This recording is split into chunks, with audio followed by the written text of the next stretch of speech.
Good evening, everybody. Good evening. It is March 30th, 2021. Can you all believe we're almost at the end of a quarter? We're almost at the end of the first quarter of the year. I want to thank you all for joining in and tuning in this evening. We're going to talk about so many things. I want to ask you this, though. This is the craziest question, one of the craziest one I may have ever asked you. And we're going to chat about it in just a moment. But I want to ask you this. Do you consider yourself a good liar? Talk to me. Put it in the chat. I want to know if you consider yourself a good liar. We're going to talk about that, and we'll do it as soon as I come right back. Okay?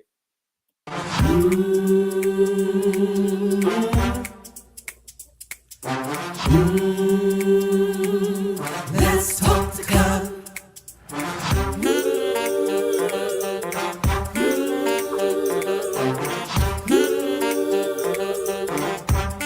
One more thing, like, subscribe and share. Come on, let's talk to God. Woo!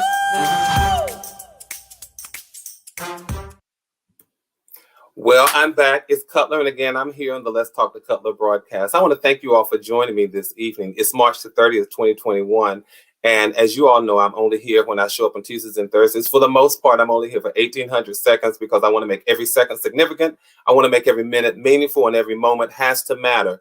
I want to thank you all because we're on this journey to become better. We're reading our quotes from this book right here, Billboards to Better, 366 Daily Sources of Motivation and Inspiration Along the Highway of Life.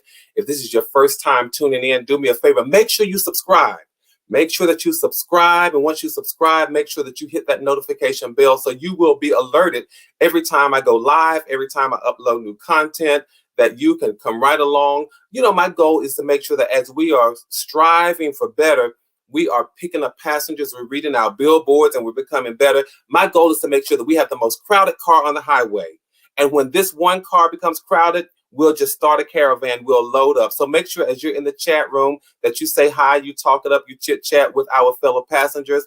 I want to shout out the LTTC VIPs for this evening, and they are Rosella Davis, Audrey Winfrey, and Jackie Cares RN. Thank you all for jumping into the chat. Make sure that you all share this conversation. I got a small treat that I want to share with you. For the past week, I celebrated being on this platform for 1 year. And I have to tell you all this, with all of the ins and outs and rounds about, one of the things that kept me grounded was knowing that there was nothing that I encountered that I had to encounter by myself. For me, who is a very spiritual person, I realized that whatever I was going through, that God was in the midst of it all. So one of the songs that kept me grounded, that kept me settled, was a song by a good friend of mine. He happens to be my pastor, but a song by Marvin E. McCoy. He was on this show several months ago, and I want to share with you all just a clip from that segment when he was on. I promise you that you will be uplifted. So I may not have to do anything else when I talk about inspiring and motivating and encouraging. By the time you hear this song that he wrote, that he's playing, and that he's singing, I promise you will be encouraged. So make sure you share tonight's broadcast, because I'm going to share that with you right now. In the midst of it all. Yes. No matter the test, great or small. Though we get weary sometimes, we are never left alone.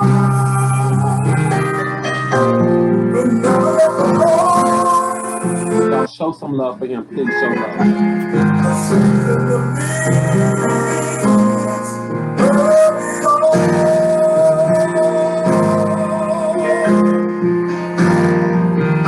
more time.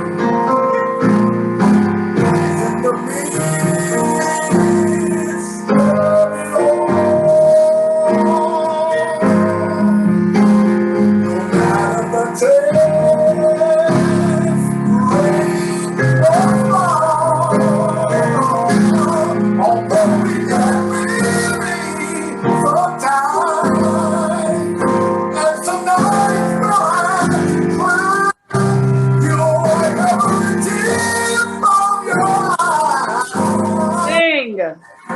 She will multiply because in the midst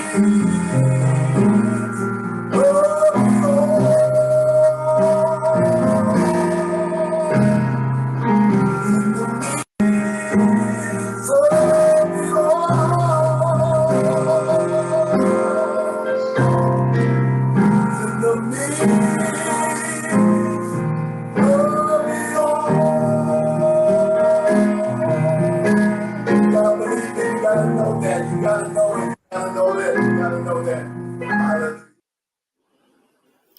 Wasn't that absolutely amazing? Absolutely amazing. Absolutely brilliant. And for years, I've had the pleasure of not calling him only my pastor, but calling him a good friend. What an amazing talent he is. What a good friend he is as well. You can't hear that and not feel lifted. You can't hear that and not feel inspired. All right. So I hope that you all are sharing this. I hope that you all love that. If you haven't clicked the thumbs up yet, after that, I'm sure you're going to click a thumbs up. So make sure that you click the thumbs up. Of course, you know, when we're here every Tuesday, we're going to read the quotes from Sunday, Monday, and Tuesday. And then on Thursdays, we're going to read the quote from Wednesday, Thursday, and Friday. So I want to do that now. We're reading, of course, we're sharing quotes from this book right here, Billboards to Better, 366 Daily Sources of Motivation and Inspiration Along the Highway of Life. Let's go for the ride now. Our first quote says, from March 28th, it says, stop looking for God and look at God. Behold the beauty of his splendor and the wonder of his majesty. Stop looking for God and look at God. Behold the beauty of his splendor and the wonder of his majesty. By way of just a little anecdote, one of the things that I wrote here was that just look around and see him. The whole earth is full of his glory. The whole earth is full of his glory. And this quote really does remind me of moments when sometimes all we can do, sometimes all we can do is sit down and laugh. Because I want to ask you all this. How many of you wear glasses? And this example is for those of you who wear glasses. Speaking of just sitting down laughing, have you ever spent valuable time looking for your glasses only to discover that you had them on? If you have done that, you all please write it up in the chat and say, yeah, glasses, that's me. I've done that. All right. Or have you ever looked, y'all, this is funny and it's crazy at the same time, and I have to confess I've done this. Have you ever looked for your keys or your cell phones just before you walk out the house? I mean, you were feverishly looking for your keys or your cell phones to make sure that you had everything that you needed. And you spent several minutes looking for your keys or for the cell phone only to discover you had them right in your hands. Maybe I'm the only one who has ever done that. But I'm telling you this quote sort of reminds me that sometimes you just got to sit down and laugh, y'all, because have you ever put something down and in an instant forgot where you put it? And when you went back to look for it, you looked all over it and it was right there in front of you. This quote reminds me that it can be the same way with so many other things. We can look for love. And while we're so busy looking to receive love, we forget that we have the ability to give love. Because the quote says, stop looking for God and look at God. But the point is that sometimes things are right in front of us and we're looking for it and it is right there. So, for example, when it comes to love, we're looking to receive love, but we forget that we have the ability to give it. So whether love comes from somebody else or from within us, listen, y'all, don't ever think that you are depleted of love.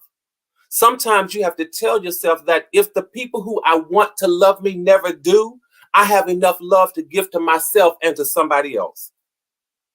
If the people who I want to bring me peace only bring chaos, I have the strength to remove them and create my own peace, because what I'm looking for is peace. And I'm not going to be so busy looking for something until I forget that actually I have the ability to look right at it inside of me. Right inside of me. So let's stop looking for what we already have, Because if the truth be told, you all, I'm helping save somebody's life tonight, I promise you. Because if the truth be told, it has been my experience that we are not looking for content, but we're looking for containers. Let that sit in for just a moment. We're not looking for content, but we're looking for containers. What am I saying? We're not looking for love or for peace. That's the content. We're not looking for the love, the peace, or the happiness. That all is content, but we are looking for those things inside of other people. We're looking for the containers. But one of my most empowering moments was when I realized that I was my greatest container. We start looking for others to become the containers of the content. And so we miss the content and we look for the container. But you all, one of my most empowering moments was when I realized that I was my greatest container. What I was looking for others to bring was already inside of me. I hope that helps somebody tonight. Sometimes we ask to see miracles. We may ask to see a miracle, and we forget that every single time we stand in front of the mirror, we're looking right at a miracle. Sometimes we are looking for love, and we forget to look in the mirror and realize that what is looking back at us is the product of love. How do I know? For God so loved the world, and we are all a part of the world. This has to conjure up one of those notions when we realize that we can be just busy looking for the forest when, as the saying goes, the trees are right there in front of us. And as it pertains to this quote, sometimes we are so busy looking for God until we forget that He is right there in front of us. This entire creation is a reflection of Him. That's why it is the words of one of my favorite hymns. The writer says, I see the stars and I hear the rolling thunder. Thy power throughout the universe is displayed. We don't have to look, as the quote says, we don't have to look for Him. All we have to do is behold the wonder of His majesty that's right in front of us. And here's where I want this to prick your heart, and I want you to be motivated and moved by this. When we talk about the wonder of His majesty that's right in front of us, guess what, you all? You were created in His image and His likeness, and you are a part of His wondrous majesties. Don't ever underestimate yourself. Don't ever devalue yourselves or let anybody else do it, because you are a part of the Creator's wondrous majesties. All right, I'm going to move on to the next quote, but as you all know, we're reading from this book right here, Billboards to Better, 366 Daily Sources of Motivation and Inspiration. I want to thank you all for chiming in, for tuning in, for sharing this space with me. And again, wherever you have invited me to share this space, I'm thankful and I'm humbled for that. All right, whether it's your living room, bedroom, whatever space you allow me to share in this hour, in this moment, I'm thankful. But I hope you all are moved by that to understand that you are part of this wonderful creation and the wondrous majesty of the Creator. So when we're looking for all of this stuff, don't forget to look in the mirror. Love is looking back, a product of love. We're God's love, a product of God's wondrous creation, a miracle. That's who is looking back at you from the mirror.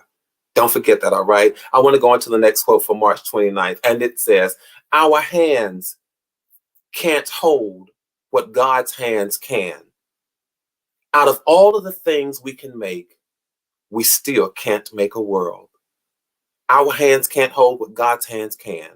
Out of all of the things that we can make, we still cannot make a world. You all, you're not going to believe this, but I trust that you will. Although I wrote this book, I have to tell you all that I don't look ahead at the quotes for the next day. I try not to cheat. I try not to look ahead.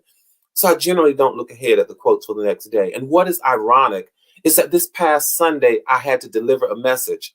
And the subject of the message was, I am in God's hands. I hadn't peeped ahead to look at this quote.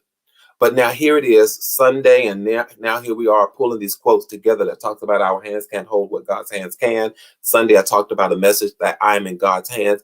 I am so thankful for this gentle reminder that no matter what seems to be happening to me, no matter what seems to be going on with me, it's all taking place while while we are in the hands of God. So I want to offer all of us a new perspective. I hope you all lay hold to this and lay claim to it as your own perspective about where we are, because we are not in debt. I hear people say that they are in this and that they are in that, but we are not in debt.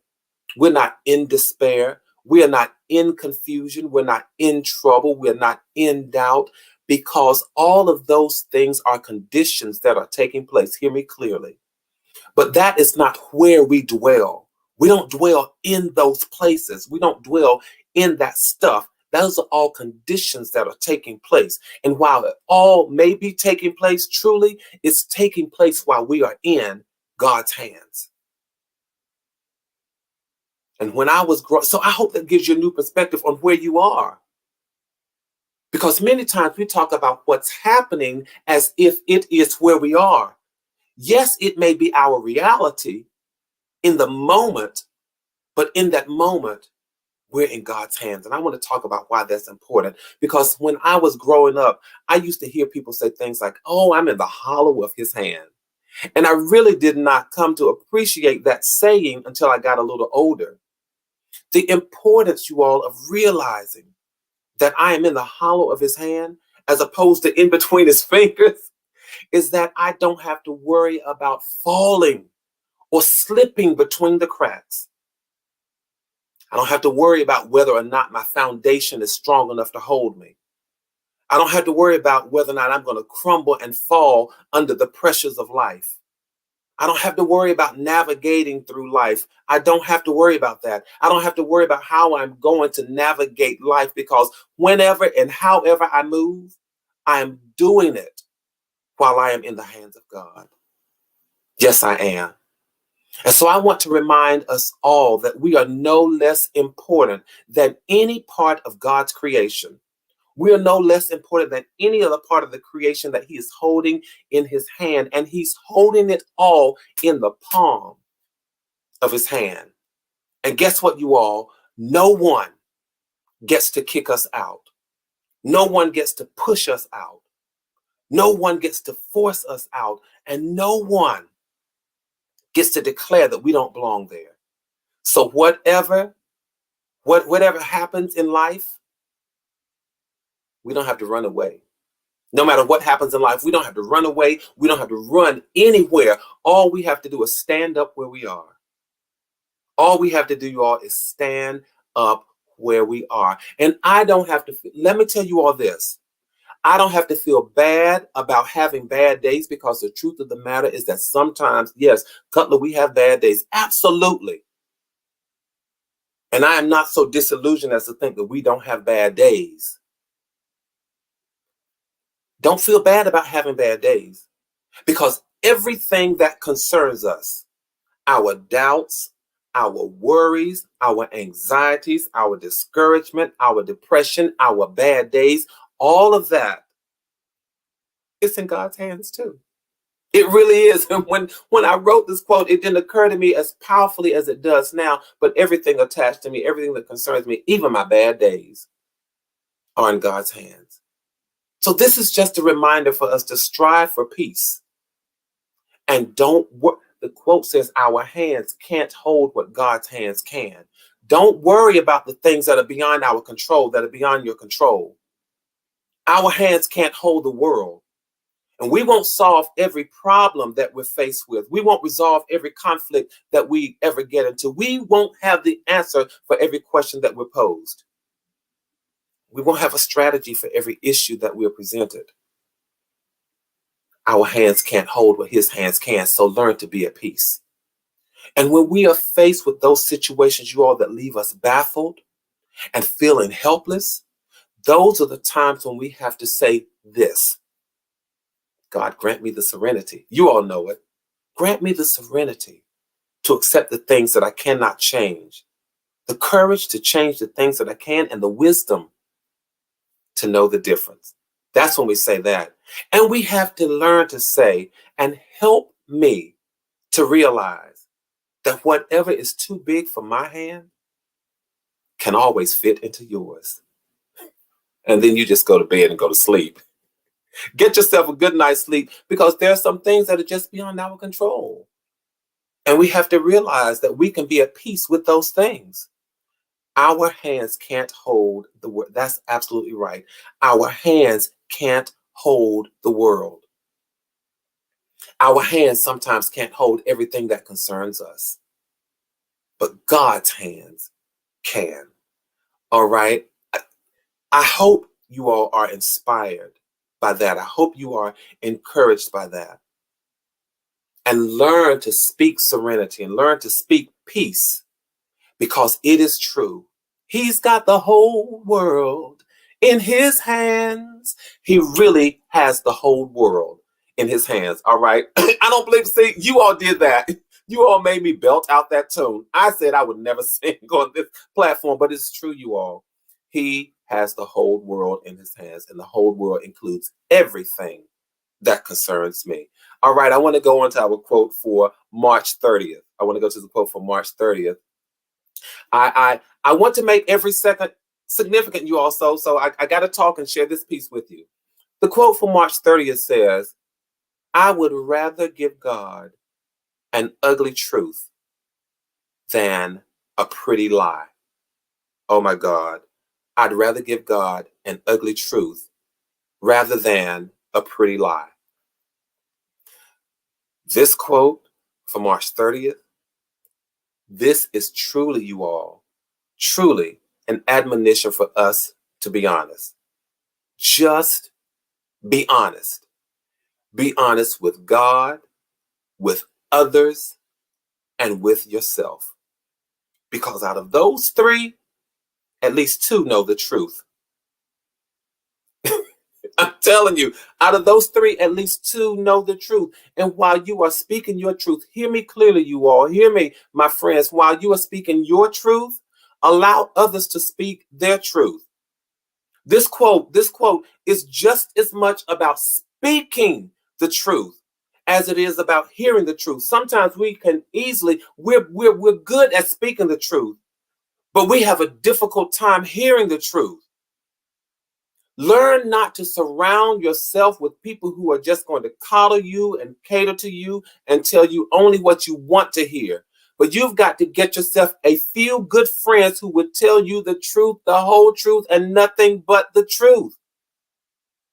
Yes, you want them to do it in love, but let them tell you the truth. And then learn to hear it. Again, we can speak it, but we have difficulty hearing the truth because we don't quite know how to process it. And so after you hear it, learn to sit in it.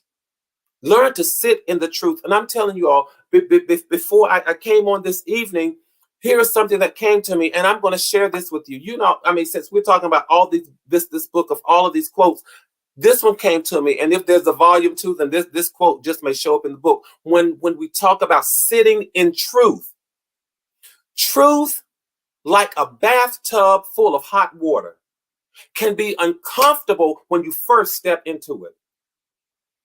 But the longer you stay in it, the better it feels. Take that, massage it, work with it, share it with other people. Let me say that again. Because sometimes either we have difficulty speaking the truth, hearing the truth, sitting in the truth. Truth, like a bathtub of hot water, can be uncomfortable when you first step into it. But the longer you stay in it, the better it feels. And truth is not always pretty, you all, but truth will lead to healing. It will lead to redemption. It will lead to rehabilitation. I hope you all like that quote. Chat up and let me know if you chat and tell me if you like that quote. Truth, I'm telling you, it leads to healing, redemption, and rehabilitation. Yes, it does. And because if you can never admit the ugly truth, that you've been scarred or wounded, you'll never find healing. If you can't admit the ugly truth that you got it wrong or that you messed up, you can never be corrected. you can never be rehabilitated. If you can never admit the ugly truth that you feel lost, then you might never be found or redeemed. But solutions come after we tell the truth. Answers come when we speak the truth. Power comes when we live in truth. And I don't know about you all. I have to tell you, I'm just not good at lying. I'm not good at lying. All right. You all do me a favor. Do me a favor. Make sure that you all welcome our passenger, Julia Jules. I believe this is the first time. Thank you for coming along for the ride. A new passenger. You all make sure that you shout out and say hello to Julie Jules.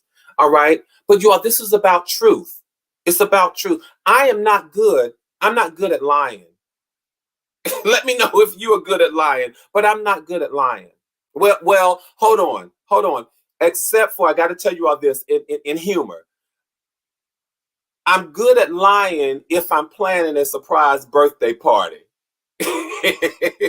Honestly, if I'm planning a surprise birthday party, then I'm good at lying. And in that case, I'm pretty good at it because I don't have to play it out, but for so long. Because after a while, I would get confused. I really will. You know, ask my mother, ask my brothers. Now, I can plan a surprise birthday party, but beyond that, I can't lie. I'm not good at it. I'm just not a good liar. Lying confuses me. And it unsettles me. And it makes me nervous. And it causes me all kinds of anxieties. How do I know? Because I've tried it.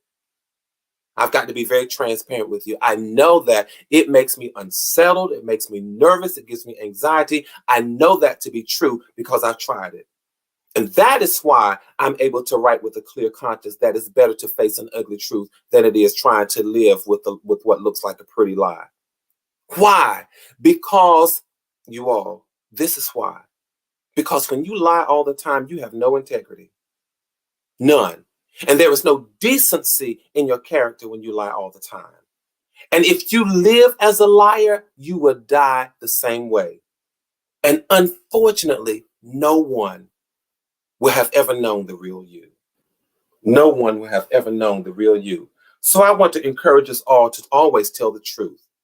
Speak truth, live in truth, and learn how to sit in truth. I want to thank you all for joining me this evening. I hope that you've been inspired. I hope you've been motivated. I hope that perhaps at some point this evening you might have even chuckled. But I'm telling you all, that thing about truth is like a bathtub full of hot water. Uncomfortable when you first step in it, but it feels good the longer you sit in it. I want to share something with you all. You know, I often end with a poem. And this is another original poem of mine. This is in my third book.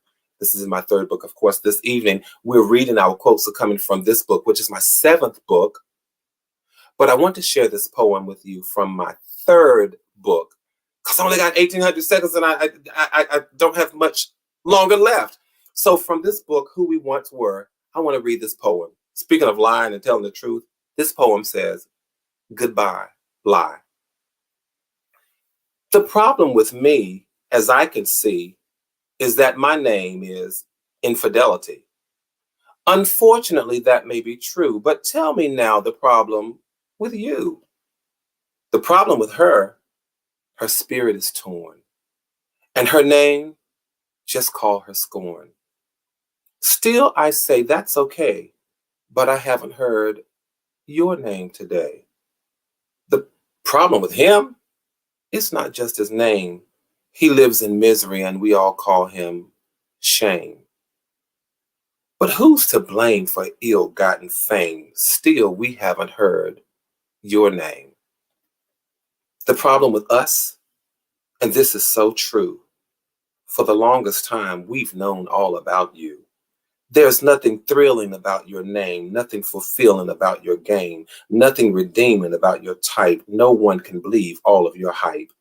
The problem with you is that your name is liar. You were born a lie. You've lived a lie. And when you die, you will die a lie. Goodbye, lie. You know, a couple weeks ago, I read this poem, and then my dear friend, Auntie from Auntie's Advice, was on, and she said to me, I need you to talk about that poem. I need you to talk about what it means. Come on, just give me a little more. So I and then she was on last week as I celebrated my 1 year. So I hear her in my head. So I'm going to share what this poem is all about. It occurred to me the strength of truth, that there's power in truth, and that sometimes we need to confront a lie face to face, or we need to confront it head on. And when you do that, you expose yourself and you become transparent. So that is why I say, I get it. I know my problem. I see the problem with me. I get all of that. And lie while you're trying to examine everybody else except you, we get that. So the stanza says, the problem with me, I get it. The problem with her, I get it. The problem with him, I get it. But lie, the problem with you, we see you. So it's about transparency in the moment. It's about confronting a lie face to face. But when you confront a lie face to face, that means you've got to sit in your own truth. So I sit in my truth. He sits in hers. He sits in his, and she sits in hers. And then you confront the lie. Don't let people lie to you. Don't let them lie to you. Do like some of my relatives. They look at people sometimes, and when people get ready to open their mouth, they say, you look like you're getting ready to lie. It's the funniest thing. But you know, I grew up in the South, and Southern folk will tell you, you look like you're getting ready to lie. You all, I want to thank you so much for spending this time with me. This has been 1800 Seconds here on the Let's Talk to Cutler broadcast, the Let's Talk to Cutler platform. Thank you all for sharing this space. Make sure, if you haven't done so, that you subscribe, that you click on that notification bell so you'll know when I'm uploading new content, when I've gone live, and share this. Make sure that you share this channel, because we're going somewhere here, you all, and let's continue doing what we've always done. Let's keep building community. Keep building community. Keep inviting passengers to ride along with us. Keep inviting people to become better. So we're building community. And let's keep maintaining connectivity. Once you lay hold to people, once you connect to them, don't lose them. Not on your watch, don't lose them. So let's build community and maintain the connectivity. Keep your heads up, keep your hopes up, stay safe and stay sane. Because in the midst of this pandemic, you all, we are coming out, and we're coming out better than we were when we looked into it. Listen, from my heart to yours, please know that there always will be much love. Good night. I will see you Thursday, same time.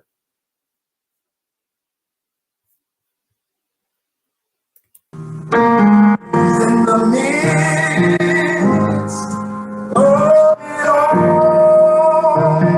Yes. No matter the test, great or small, though we get weary sometimes, we are never left alone. We're never left alone. Y'all show some love for him. Please show love.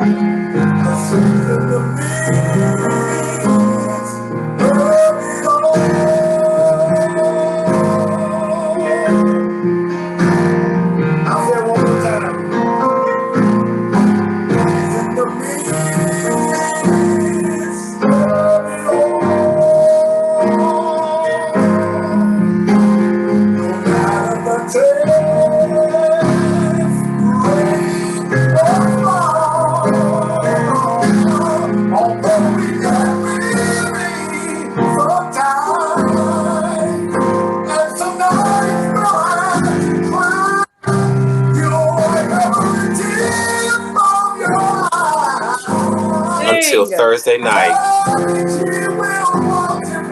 I wanted to go out like this. Good night to all of you.